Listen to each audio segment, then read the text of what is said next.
द्रौपदी पूर्व जन्म में एक बड़े ऋषि की गुणवान कन्या थी। वह रूपवती, गुणवती और सदाचारिणी थी, लेकिन पूर्व जन्मों के कर्मों के कारण किसी ने उसे पत्नी के रूप में स्वीकार नहीं किया। इससे वह दुखी होकर वह तपस्या करने लगी। उसकी उग्र तपस्या के कारण भगवान शिव प्रसन्न हुए और उन्होंने द्रौपदी से कहा, तू मनचाहा वरदान मांग ले। इस पर द्रौपदी इतनी प्रसन्न हो गई कि उसने बार बार कहा, मैं सर्वगुण युक्त पति चाहती हूँ। भगवान शंकर ने कहा, तूने मनचाहा पति पाने के लिए मुझसे 5 बार प्रार्थना की है, इसलिए तुझे दूसरे जन्म में एक नहीं 5 पति मिलेंगे।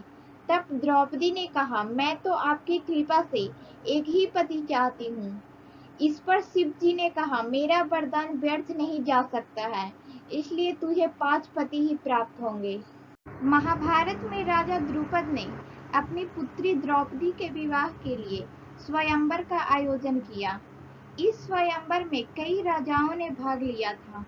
स्वयंवर की शर्त यह थी कि वहां रखे धनुष को उठाकर मछली पर प्रत्यंचा चढ़ानी थी और नीचे पानी में देखकर ऊपर छत पर घूम रही मछली की आंख में निशाना लगाना था।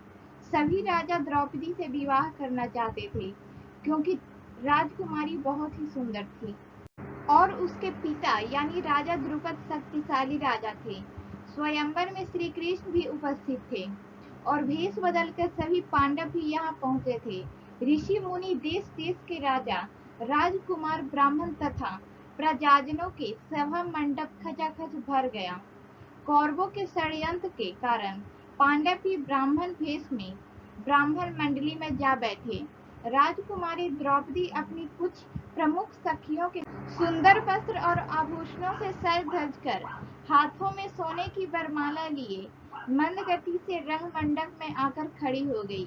इसी बीच द्रौपदी का भाई धृष्टद्युम्न अपनी बहन के पास खड़े होकर मधुर एवं प्रिय वाणी से कहा कि जो इस धनुष बाण से मछली की आंख में लक्ष्य भेदन करेगा, उसे ही द्रौपदी माला पहनाएगी। सभा मंडप में बैठे वीरों में उत्साह बढ़ गया। हर कोई अपने को बलवान, रूपवान तथा लक्ष्य भेद करने में समर्थ समझने लगा। किंतु आश्चर्य और भय का वातावरण तब उपस्थित हो गया जब बहुत से लोग धनुष उठाने के प्रयास में ही गिर गए। कुछ से धनुष उठा तो पर डोरी खींचते समय ही गिरकर घायल हो गए। इस तरह से जगह जगह से पधारे वीरों का उत्साह धीरे धीरे भंग होता गया और नतमस्तक होकर सभी बैठते गए। सबको निराश और देखकर कर्ण ने आकर धनुष पर डोरी चढ़ाकर जैसे ही लक्ष्य भेद करना चाहा, वैसे ही द्रौपदी जोर से बोल उठी, मैं सूत पुत्र को नहीं वरूंगी। कर्ण ने यह सुनकर ईर्ष्या भरी हंसी के साथ सूर्य को देखकर धनुष नीचे रख दिया। इस प्रकार बड़े बड़े प्रभावशाली वीर लक्ष्य भेद न कर सके। सारा समाज सहम गया। लक्ष्य भेद की बातचीत तक बंद हो गई। उसी समय ब्राह्मणों के समाज में अर्जुन खड़े हो गए। अब तो सभी आश्चर्य तथा विस्मय से अर्जुन को देखने लगे। कोई सोचने लगा कि जिस धनुष को बड़े बड़े राजा न उठा सके, भला उसे यह ब्राह्मण कैसे उठाएगा। कहीं यह ब्राह्मणों की हंसी तो नहीं कराएगा।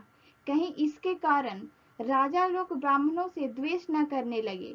जिस समय ब्राह्मणों में अलग अलग प्रकार की बातें हो रही थी, उसी समय अर्जुन धनुष के पास पहुंच गए।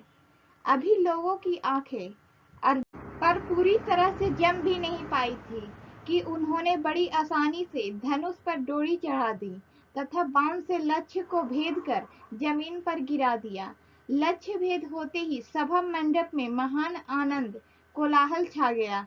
अर्जुन के शीर्ष पर दिव्य पुष्पों की वर्षा होने लगी। ब्राह्मण हर्ष में भरकर अपने दुपट्टे हिलाने लगे।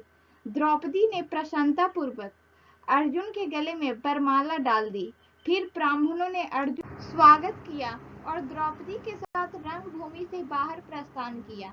उपस्थित राजाओं ने बंदर घुड़की दे देकर युद्ध आरंभ कर दिया, किंतु भगवान श्री कृष्ण के समझाने बुझाने तथा भीमसेन के पराक्रम से विस्मित सब लोग युद्ध बंद करके अपने अपने घर को लौट गए।